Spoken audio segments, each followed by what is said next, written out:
Good morning. Praise the lord. Blessing for nation મિનિસ્ટ્રીથી હું આપનો ભાઈ સેમ ક્રિશ્ચન. ઈશ્વર પિતાએ આજે આપણને આપેલા આજના એક નવા સુંદર દિવસે આપને પ્રભુ ઈસુ ખ્રિસ્તના નામમાં પ્રેમી સલામ પાઠવું છું. આજે આપણે ઈશ્વરના અદ્ભુત અને ખાતરીદાયક વચન પર મનન કરીશું. ગીતશાસ્ત્રનું પુસ્તક તેનો 34મો અધ્યાય અને તેની 18મી કલમ, કે જ્યાં પવિત્ર શાસ્ત્ર બાઇબલમાં લખ્યું છે, આશા ભંગ થયેલાઓની પાસે યહોવા છે અને નમ્ર આત્માવાળાને તે તારે છે.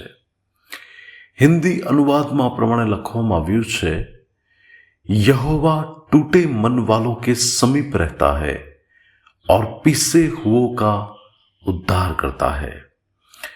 અને અંગ્રેજી અનુવાદમાં જે ટીપીટી ટ્રાન્સલેશન છે ત્યાં લખ્યું છે, the lord is close to all whose hearts are crushed by pain and he is always ready to restore the repentant one.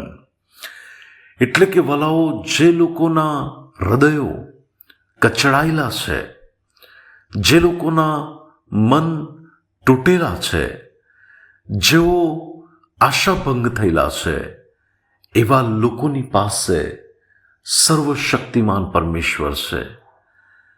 આજે જ્યારે માણસના જીવનમાં તોફાન આવે છે, આફત આવે છે, ત્યારે ઘણીવાર પોતાના નજીકના લોકો પણ સાથ છોડી દેતા હોય છે. પરંતુ વાલાઓ, એવા તૂટેલા અને ભંગિત હૃદયવાળાના એક એવા મહાન પરમેશ્વર છે કે જે એ સમયમાં તેને દિલાસો આપવાનું જાણે છે. યશાયા 66 અને 13માં લખ્યું છે કે જેમ કોઈ માણસને તેની માં દિલાસો આપે છે, તેમ હું તમને દિલાસો આપીશ. એટલે કે પરમેશ્વર જ્યારે આપણે તૂટેલી અવસ્થામાં હોઈએ છીએ, જ્યારે આપણા હૃદયો શોકથી ભરાયેલા હોય છે, જ્યારે આપણા મનો વ્યાકુળ હોય છે, આપણા હૃદયો વ્યાકુળ હોય છે, ત્યારે એવા સમયોની અંદર પ્રભુ આપણી વધારે નજીક રહેતા હોય છે. બાઇબલમાં હાન્ના નામની સ્ત્રી વિશે લખેલું છે કે તે સ્ત્રી દુઃખી મનની સ્ત્રી હતી. એનું હૃદય તૂટેલું ને ભંગિત હતું એક બાબતને લઈને, કારણ કે લોકો તેને સતાવી રહ્યા હતા, એટલા માટે કે તે નિસંતાન હતી. અને જ્યારે તે તૂટેલા અને ભંગિત હૃદયની સાથે પ્રભુના ઘરમાં આવે છે અને આંસુઓની સાથે જ્યારે તે પ્રાર્થના કરે છે, ત્યારે પ્રભુ હતા કે જેના દુઃખને સમજી શક્યા. બાકી તો યાજકે પણ તેનો ન્યાય કર્યો. એને પણ એવું લાગ્યું કે આ તો દારૂ પીને દ્રાક્ષારસ પીધેલી અવસ્થામાં આ તો પ્રભુના મંદિરમાં આવી છે. પરંતુ એવું નહોતું. એના તૂટેલા હૃદયને તો પ્રભુ સમજી રહ્યા હતા.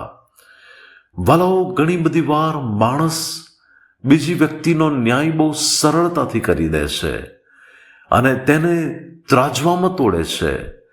પરંતુ આપણા પ્રભુ ઈસુ ખ્રિસ્ત છે કે જે તૂટેલા અને ભંગિત હૃદયવાળા લોકોની વ્યથાને જાણે છે.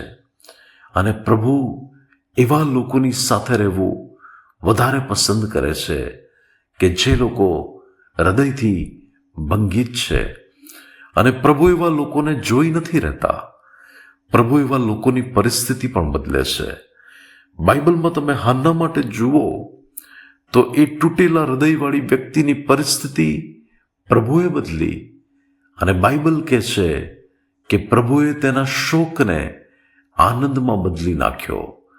ખ્રિસ્તમાં મારા વાલા ભાઈઓ અને બહેનો, આજે તમારા જીવનમાં શું કોઈ એવો સમય ચાલી રહ્યો છે, શું કોઈ એવી પરિસ્થિતિ છે, શું કોઈ એવા સંકટના વાદળો ઘેરાયેલા છે, તો ચિંતા ના કરશો. પ્રભુ ઈસુ એ પરિસ્થિતિમાં પણ તમારી સાથે છે. જેમણે કહ્યું છે કે જગતના અંત સુધી હું તારી સાથે છું, એ પ્રભુ તમને આગળ પણ તેની કૃપામાં સંભાળશે. પ્રભુ આજના વચન દ્વારા આપણને આશીષ આપે. આવો આપણે પ્રાર્થના કરીએ. સ્વર્ગીય પ્રેમી પિતા પરમેશ્વર, તમે આપેલા આજના દિવસને માટે, આજની સુંદર સવારને માટે તમારો આભાર માનીએ છીએ. પ્રભુ, મારી પ્રાર્થના છે કે આજે જે એવા લોકો કે જેઓ પ્રભુ તૂટેલા અને ભંગિત હૃદયના છે, જેમના હૃદયો પ્રભુ વ્યાકુળ છે, એવા વ્યક્તિઓ કે જેઓ પરમેશ્વર આજે કોઈ પરિસ્થિતિઓને લઈને દુઃખમાં છે, તો પ્રભુ, મારી પ્રાર્થના છે કે આજે તમે તેઓની પરિસ્થિતિ બદલી નાખો અને તેઓના જીવનમાં તમે એક નવું કામ કરો. પ્રભુ ઈસુના નામે માંગીએ છીએ. આમીન. May God bless you. Have a blessed day. શાલોમ.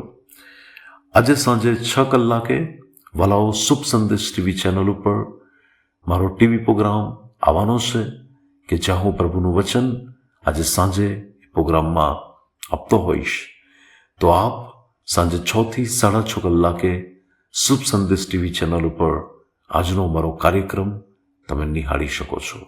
પ્રભુ આપને આશીષ આપે. God bless you.